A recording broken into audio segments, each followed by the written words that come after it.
కావల పట్టణంలోని బృందావని కాలనీ నందు వేంచేసి ఉన్నటువంటి శ్రీ వెంకటేశ్వర స్వామి గారికి సంబంధించినటువంటి వైకుంఠ ఏకాదశి నాడు ముక్కోటి ఏకాదశి అత్యంత విష్ణు పురాణం ప్రకారం అత్యంత విశిష్టమైనటువంటి రోజు.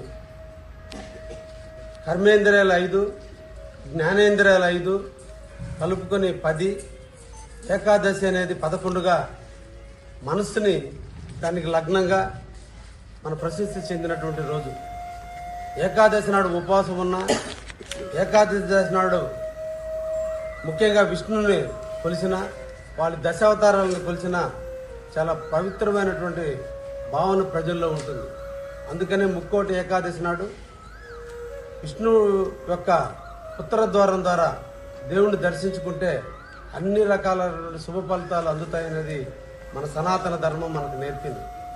ఆ రోజున కావలి బృందావన కాలనీలో వెంకటేశ్వర స్వామికి సంబంధించినటువంటి ముక్కోటి ఏకాదశిని ఘనంగా జరుపుకోవటం కావలి పట్టణంలో బృందావన కాలనీలో చాలా పవిత్రమైనటువంటి ఫంక్షన్.